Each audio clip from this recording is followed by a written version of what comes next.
अखण्डमण्डलाकारं व्याप्तं येन चराचरं तत्पदं दर्शितं येन तस्मै श्री गुरुवे नमः। तस्मै श्री गुरुवे नमः। हम अपने गुरु के चरणों में बारंबार प्रणाम करते हैं। हम अपने गुरु जी का बारंबार वंदन करते हैं, अभिनंदन करते हैं। आषाढ़ मास की पूर्णिमा को गुरु पूर्णिमा पर्व की संज्ञा प्राप्त है।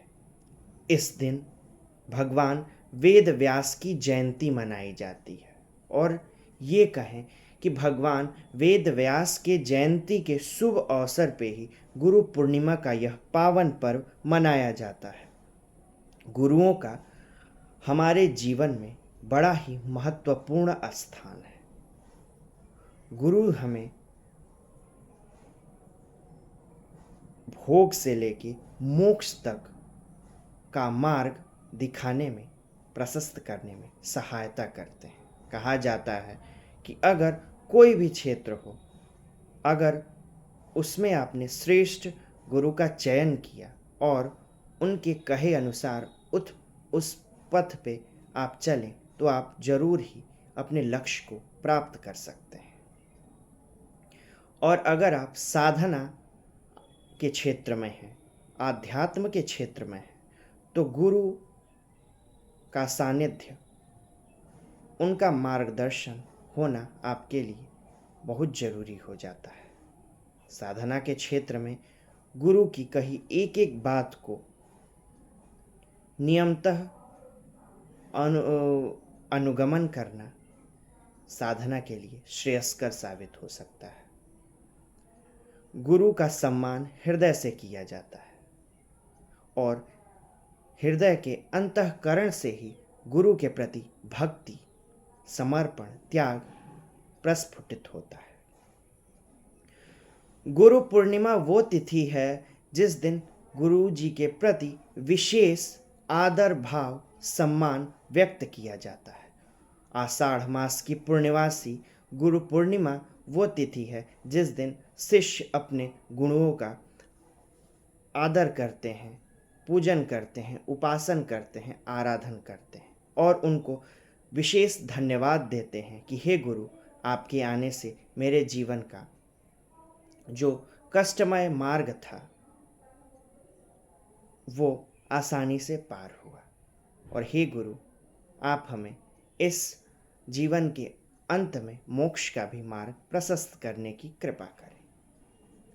गुरु को हमारे धर्मशास्त्रों में, वेद शास्त्रों में ब्रह्मा विष्णु महेश का अवतार माना गया है, या यूं कहें कि ब्रह्मा विष्णु और महेश से भी श्रेष्ठ गुरुओं का पद दिया गया है। तभी तो कहा गया है, गुरुर ब्रह्मा गुरुर विष्णु गुरुदेवो महेश्वर गुरु साक्षात परम ब्रह्म तस्मै श्री गुरुवे नमः। चाहे वो कोई भी क्षेत्र हो, गुरुओं का होना बड़ा ही महत्वपूर्ण स्थान माना गया है, क्योंकि गुरु वही हो सकता है जो उस मार्ग में श्रेष्ठ हो, और जो उस मार्ग में श्रेष्ठ होगा वही अपने शिष्यों को उस क्षेत्र में सही मार्ग प्रदर्शित करेगा और उनका मार्ग प्रदर्शन कर उन्हें उनके लक्ष्य तक ले जाएगा। इसीलिए इस गुरु पूर्णिमा हम सबको संकल्प लेना चाहिए कि अपने अनुकूल, अपने मार्ग के अनुकूल, अपने लक्ष्य के अनुकूल गुरुओं का चयन करना चाहिए और उनका अनुगमन करना चाहिए, अनुसरण करना चाहिए।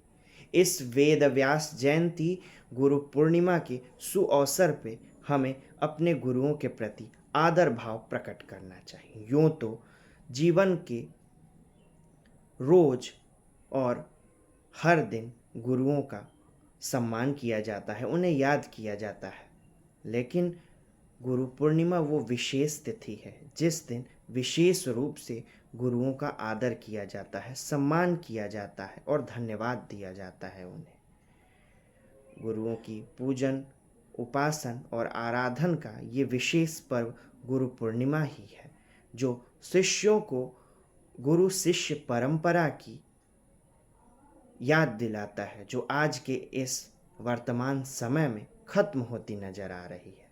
आज गुरु और शिष्य का जो संबंध है वो केवल औपचारिकता मात्र ही रह गया है, लेकिन विशेष रूप से हमारे जीवन में गुरुओं का महत्वपूर्ण स्थान होता है और गुरु ही वह साधन है जिसके द्वारा हम कठिन से कठिन मार्गों को आसानी से चलते हुए पार कर सकते हैं। बस जरूरी है गुरु के प्रति अपनी श्रद्धा और समर्पण बरकरार रखने की।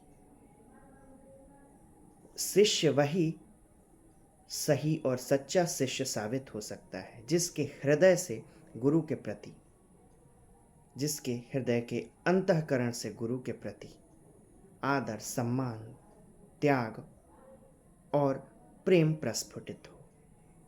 और जिस किसी के भी प्रति ऐसा भाव प्रकट होता है उसे अपना गुरु मानना चाहिए और उसका आदर करना चाहिए और अनुसरण करना चाहिए। तब तक के लिए आप समस्त धर्मावलंबियों को आषाढ़ पूर्णिमा अर्थात वेदव्यास जयंती गुरु पूर्णिमा पर्व की भूरी भूरी शुभकामनाएं और मंगल बधाई।